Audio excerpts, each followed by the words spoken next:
Hello and welcome to the Miss Rolling podcast. As usual, my name is Jacob Staten, and as usual, I'm joined by JJ Armstrong. JJ, how are you?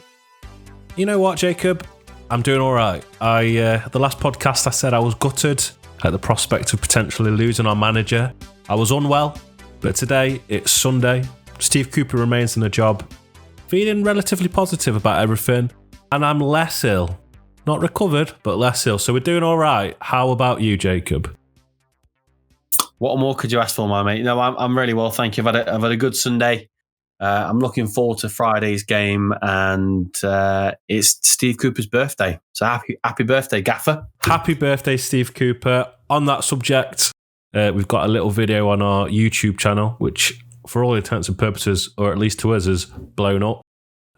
So it was a video I put together if the worst happened, so that we could almost mourn the manager.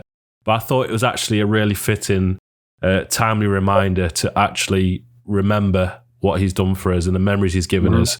And I think a lot of people seem to be enjoying it. So check it on our channel. It's called Thank You, Steve Cooper. And it will just remind you of some little bits that make him the man he is, and some of his interviews and some of the words that he has spoken over the years about our club and our support, are immaculate. So yeah, love the guy. I'd like to apologise on behalf of JJ as well for not specifying the title that it was Steve Cooper's birthday, and that JJ didn't have inside knowledge that he's been sacked. So yes, a few people panicked a bit when they saw "Thank you, Steve Cooper." I think we apologise for the jump scare, but it was meant to be a positive video. I promise you. So also yesterday we had, which was Saturday, by the way. We had guest vloggers who were... Jay's going to reel off some names now. So Richard, he took it on last minute for us. He was the first person to take on a new feature, which is a fan's view, which essentially, just to reel it off quickly, is an alternative perspective of a Forest match day from ours, as we know that our vlogs and our match day is quite repetitive. So what we want to do, be a bit of a fan's voice, give you access to games that we're only really limited to games we go to. However, with this, you get to see different experiences, different match day sort of, rituals, experiences. And we're a diverse fan base, and with that comes diverse perspectives. So I think it's a chance for us to showcase that on our channel. And Richard stepped up to the plate alongside his mates, John, Stuart and Mike, and they all smashed it. I was really excited about the idea and to see other Forest matchday experiences, and I don't think we could have asked for a better start from these group of people. I think they absolutely smashed it. So really appreciate you to making the effort to film it and go as far as you have, even interviewing a bar manager in Birmingham, and giving us access to the insight of an away fan at Wolves for a big, important game that we typically wouldn't really get to see. So appreciate that, and absolutely smashed it. Absolutely. I think access to away tickets is still highly contentious amongst Forest fans. So it's wonderful to see four friends have such a great day, it's just absolutely fantastic, isn't it, JJ? Yes, and a little tidbit here for you. I sent it to a mate at work who's a Sheffield Wednesday fan and said, check this out. We've got a group of people that we've never met to do this video. How good is that?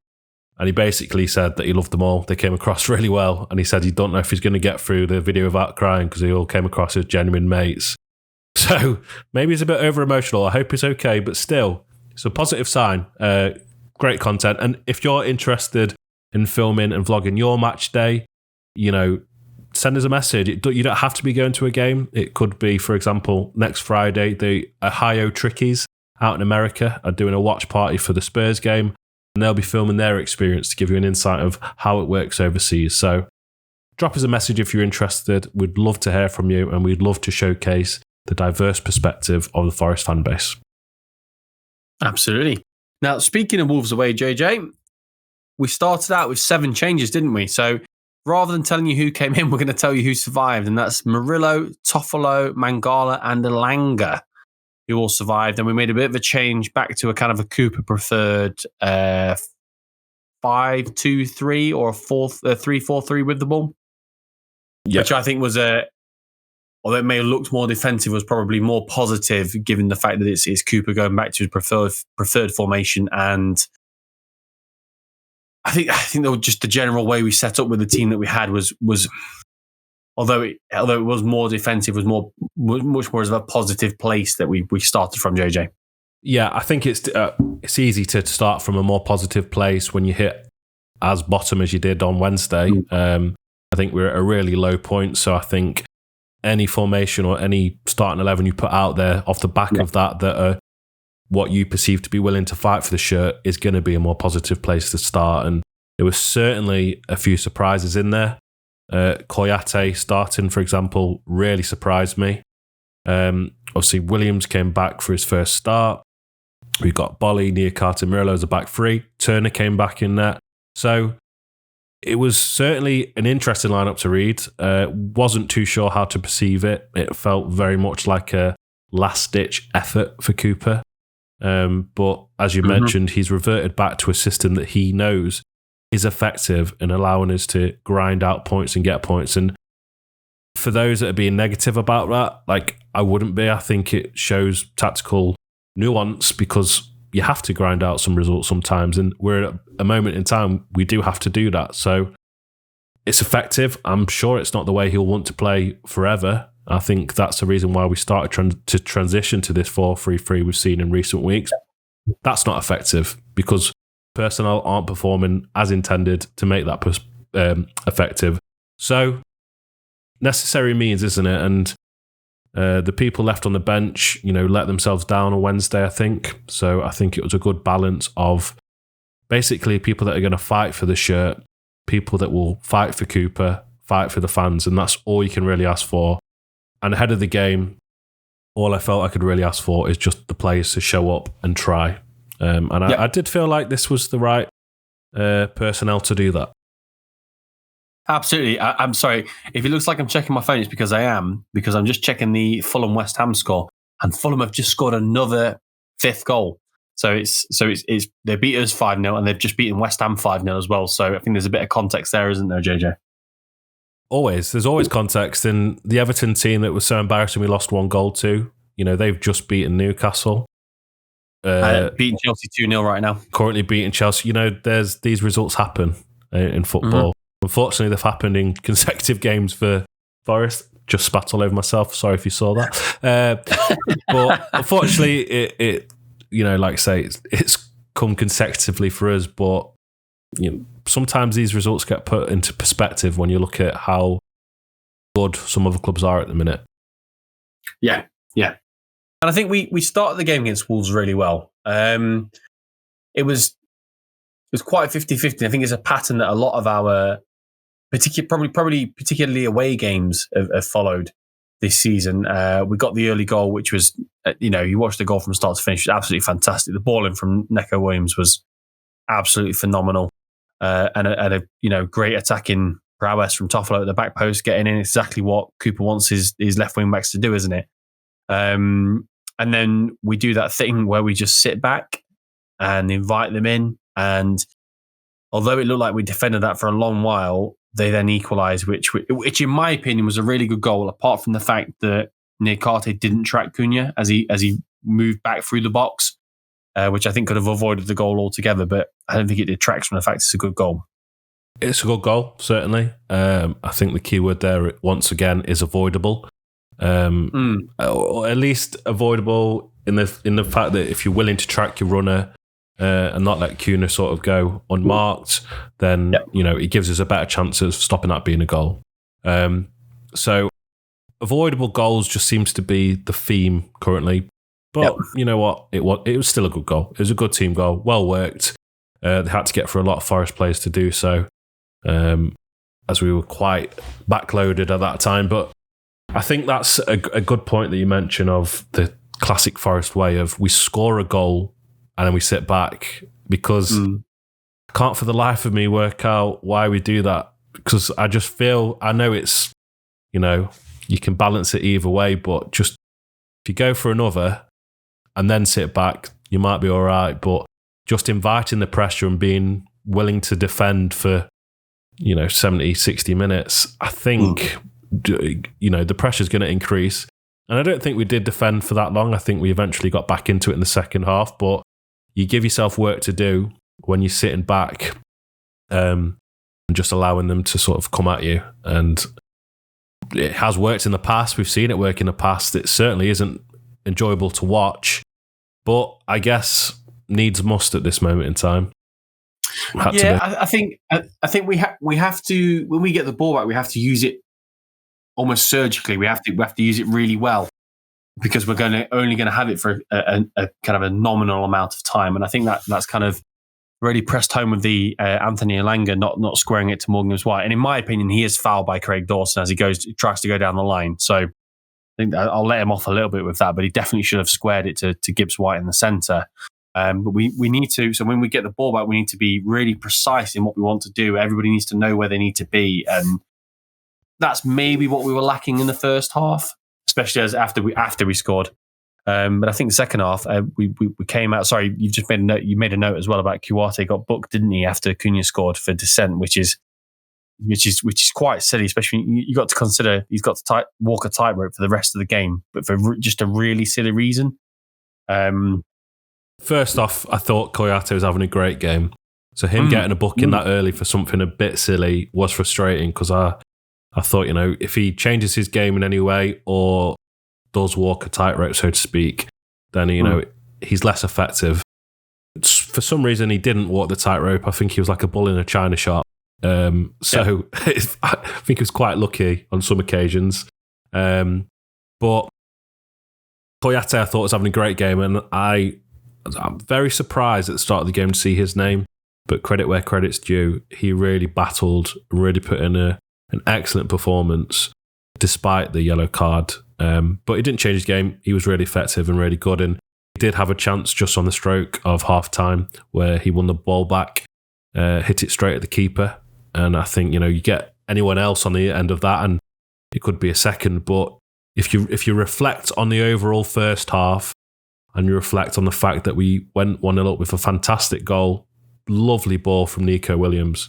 Obviously, they get back into it, but if you reflect on the chances of the first half, had ELANGA passed the ball and not tried to beat his man, had Kouyaté buried that, that's two really good chances there. So in terms of the chances of the first half, they were certainly Forest. So whilst we might say the first half was a bit precarious, I think maybe we slightly edged it. But both teams looked as likely to, score more goals and possibly take the game by the scruff of the neck than the other. I think it was quite finely balanced, and I think a draw at half-time, probably a fair result, but certainly could have been different for us had we put those two chances away. Yeah, I think the defending, I think it was Craig Dawson who's, so when Kouyaté wins the ball back, he did a really good piece of defending where he doesn't commit either way. He kind of he drifts inside towards Kouyaté's path. If he'd have stepped up, Kouyaté could have knocked it past him. If he steps back, Kouyaté can take the touch. And I think that just puts him off because he's caught in two minds. Also, he's not a particularly attacking midfielder either, is he? But I think he just gets caught in two minds because that really nice piece of defending from Dawson as well. And how did your nerves hold up in the half-time interval? Obviously, a lot riding on this game pre-match. Were you concerned? Were you nervous? Could you see a way back in for it? I thought it was very finely balanced at half-time. So after the goal, I did a lot of... after the goal and then when we came under the pressure, I did a lot of walking in and out of the kitchen because I couldn't... it was too much to stomach. But then the second half we came out and I thought... I'm sure the stats will show that, Wolves had all the possession and that kind of thing. But I thought second half we gave it a really, really, really good go. And we're probably unlucky not to snatch a win.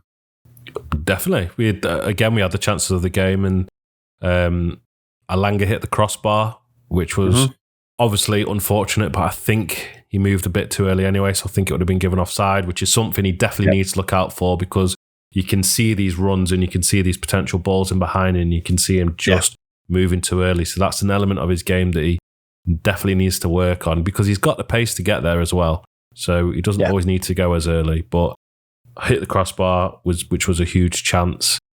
And then obviously the main chance was the Toffolo header, which he did very well to get there. Great effort, great ball in. Such a shame that it didn't go in. But you reflect on the on the back of this. And obviously it finished 1-1, and I think a point away at Wolves, given our current circumstance, is a great result. But you look at it and you look at the ELANGA to Gibbs White, you look at the Koyate, you look at the ELANGA crossbar, you look at the Toffolo header, and you think, if anything, this could have been even better.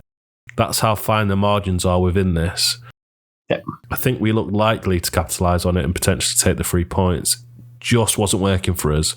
But it gives me hope and promise that even when we're potentially at our worst and people are writing us off, that we're still creating chances. Obviously didn't quite go in, but we're still creating chances for ourselves. Yeah, I mean, I think the Toffolo one was a bit...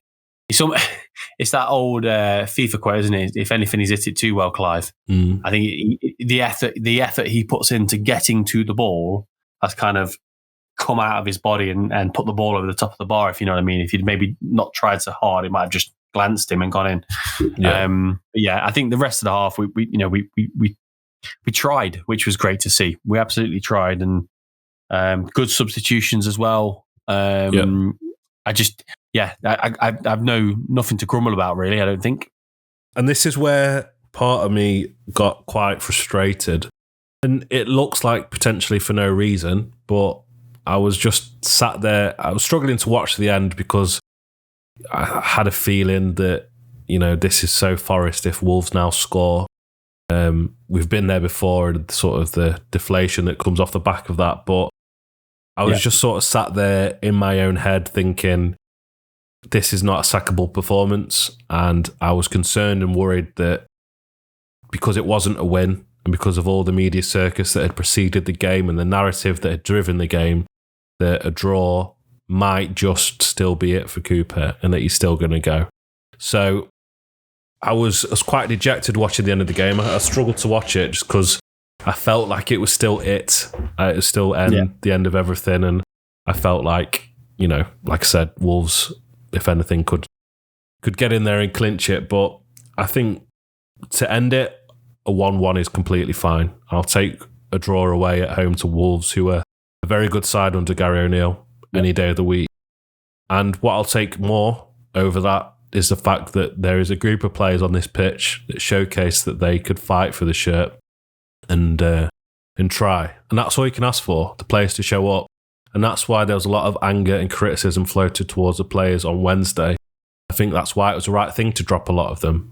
But just the showcasing of heart and tenacity from them, I think Toffolo, Williams and Koyate and Bolly in particular all showcased incredible drive and an incredible heart to play for the shirt, which I appreciate.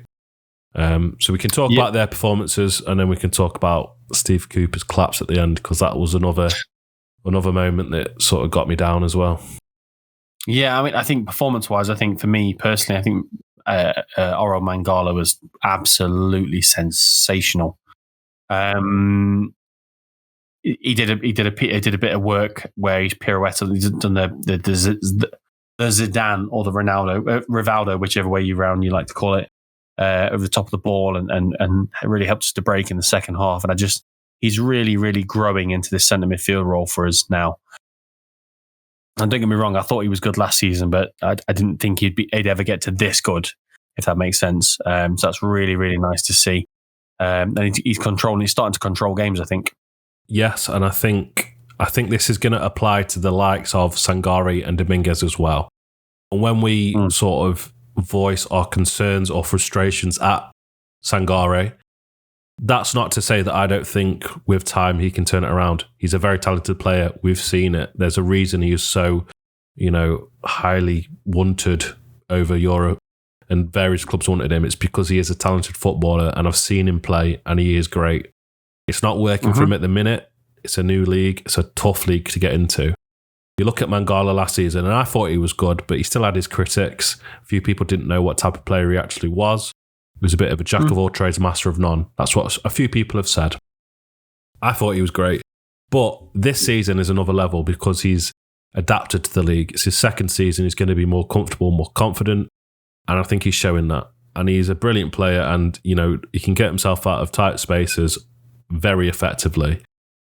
Yeah.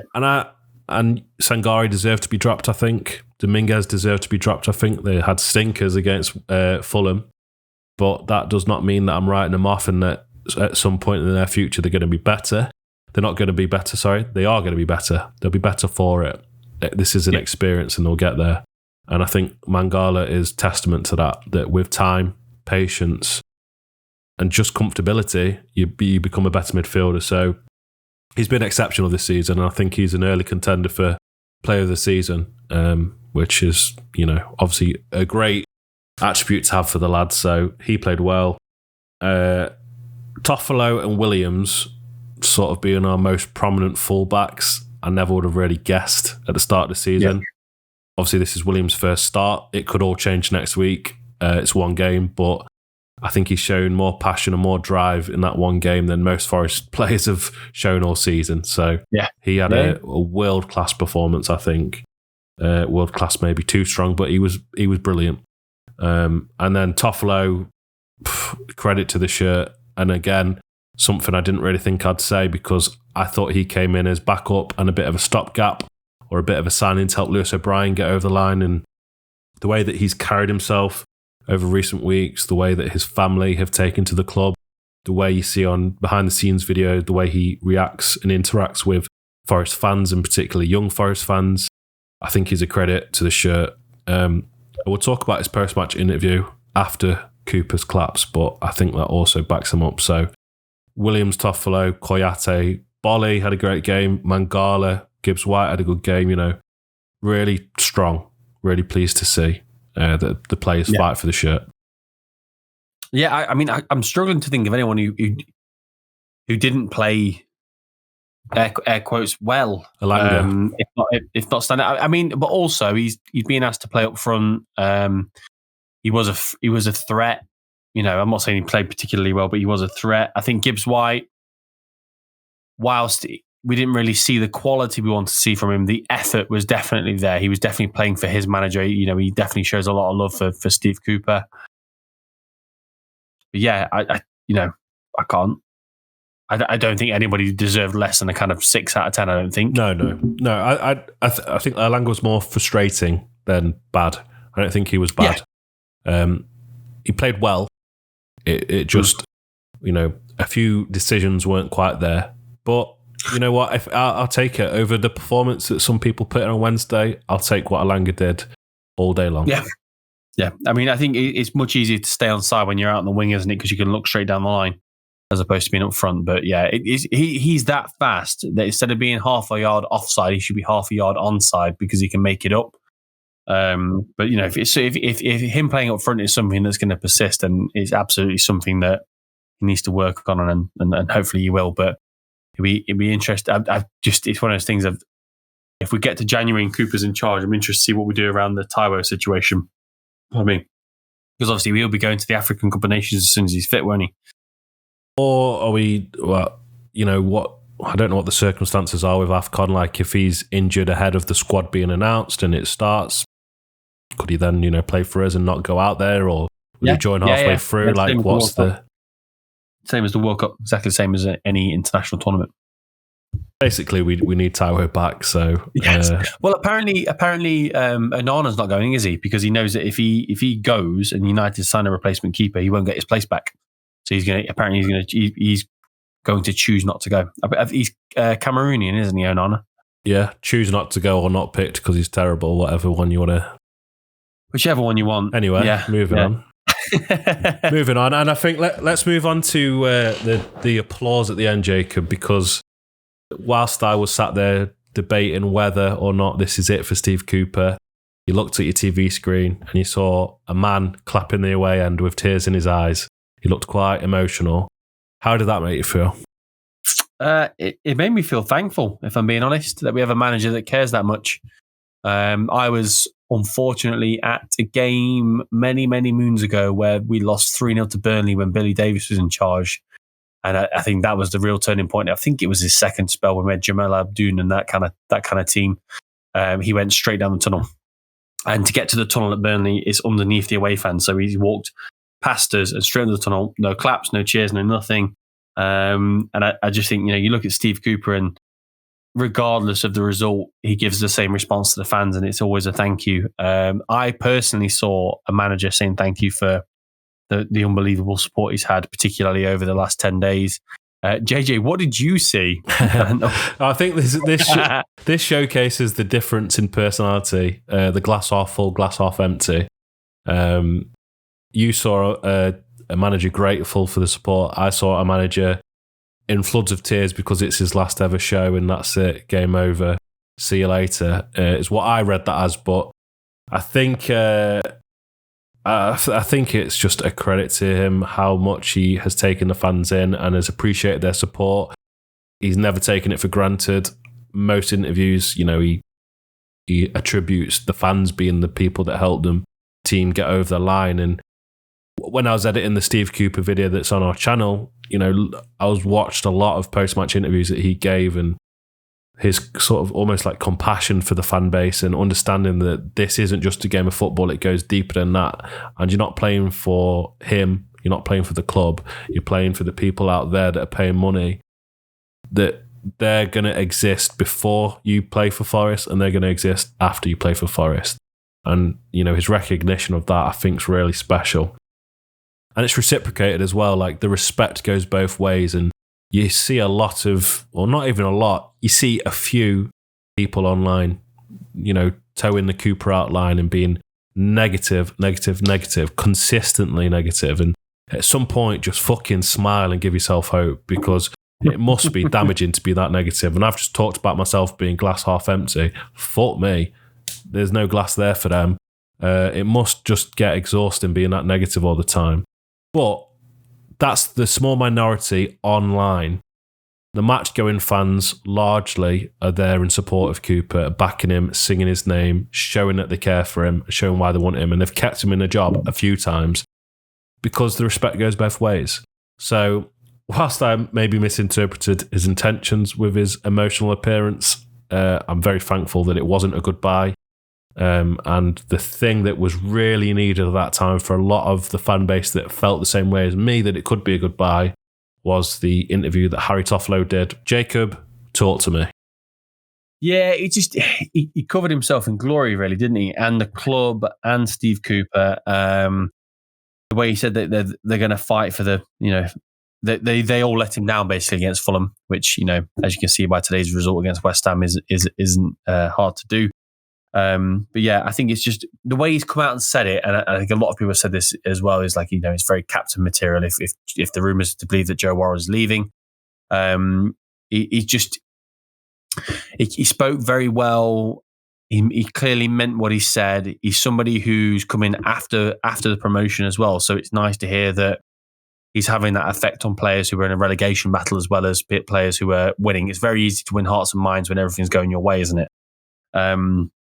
And the other thing as well that I think that Harry Toffolo did, which was really, really, really clever, and probably the cleverest thing of his interview, he may not have meant it as clever, but in my opinion it was the way that he also thanked Mr. Marinakis for backing the manager and the players to turn it around.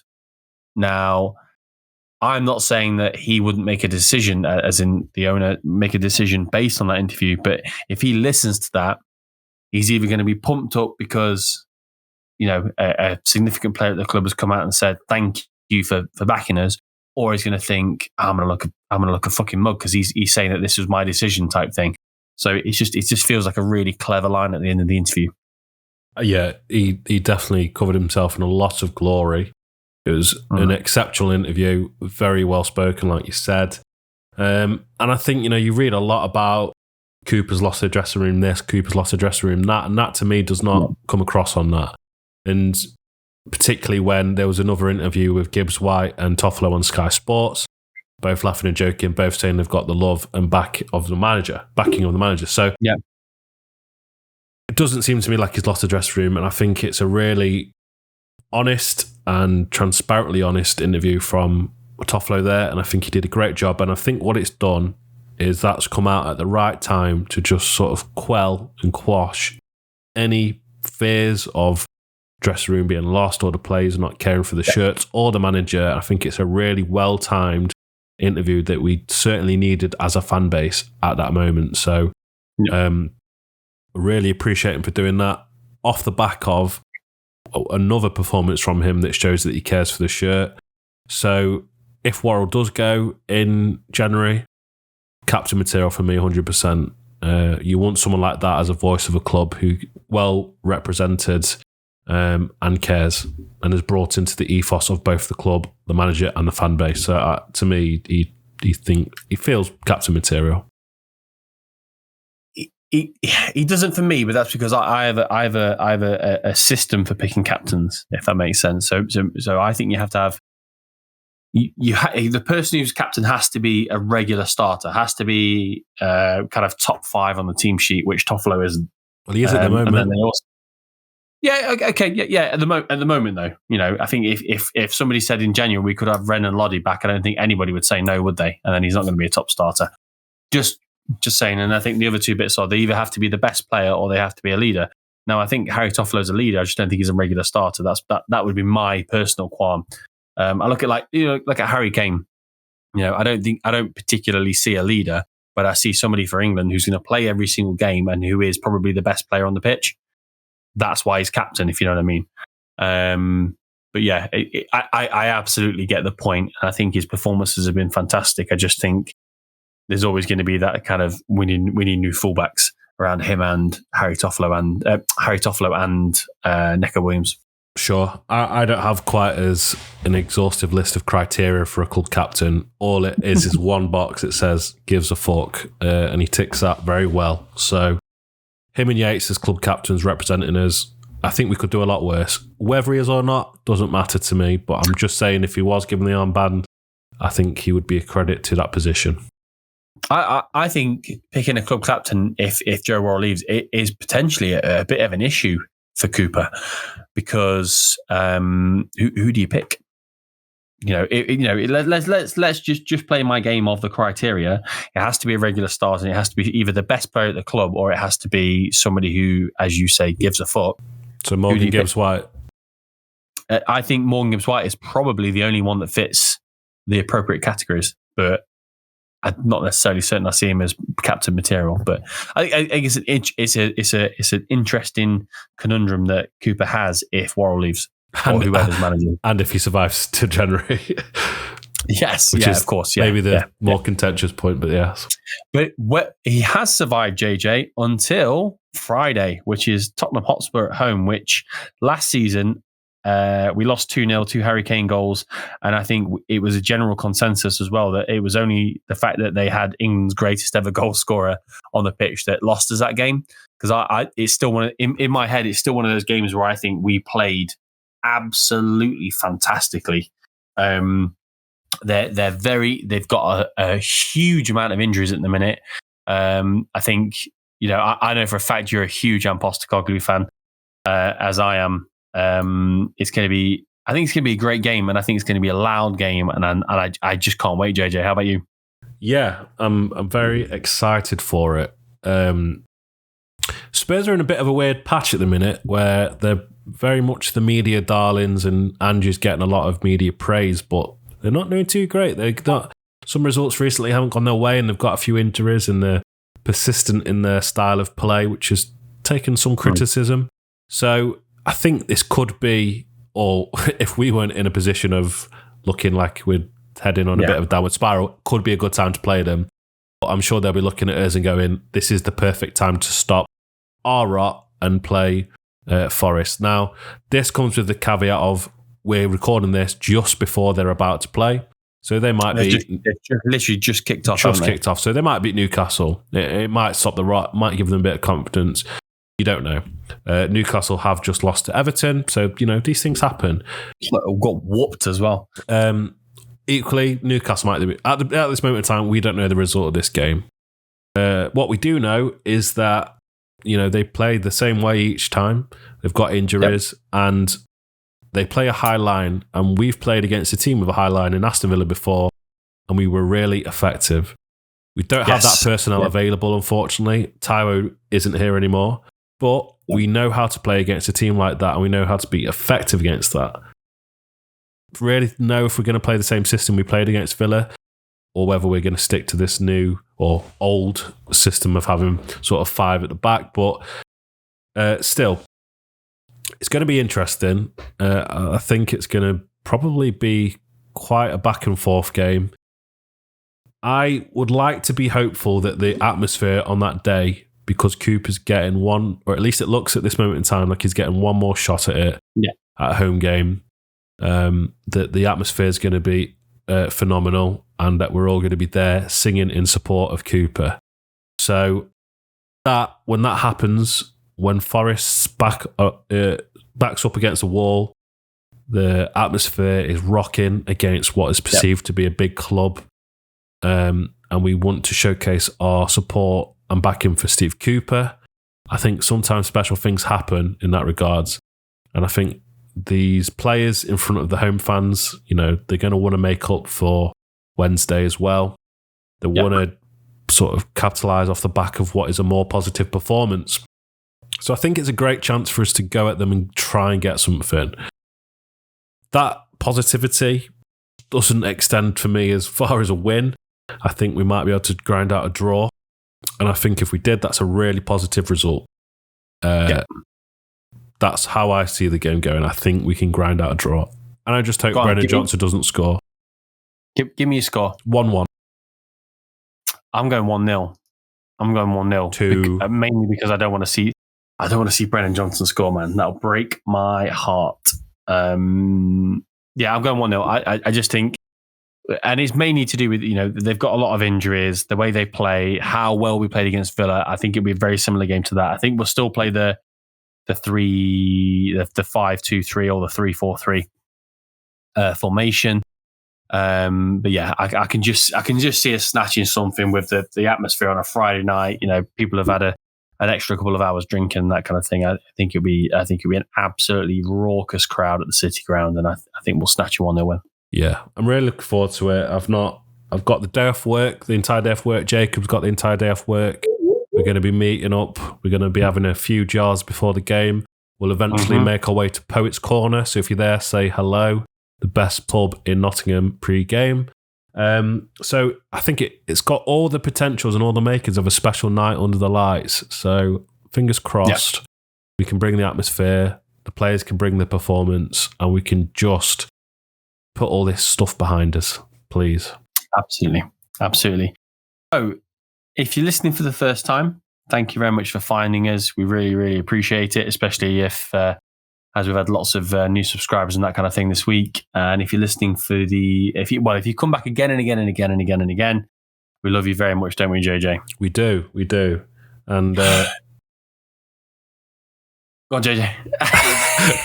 And we appreciate that there are two sides of the coin at the minute.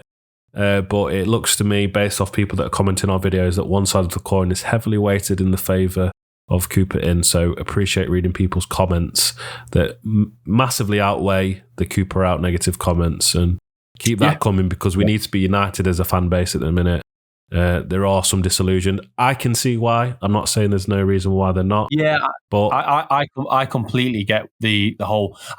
Anybody makes the reasoned argument of we need to stop the rot. I'm completely with you. I've personally, as a Forest fan, been burned by the merry-go-round of rubbish managers coming in and out, and I'd much rather stay with this person who I think can turn us around and is better for us as a club, not just the team.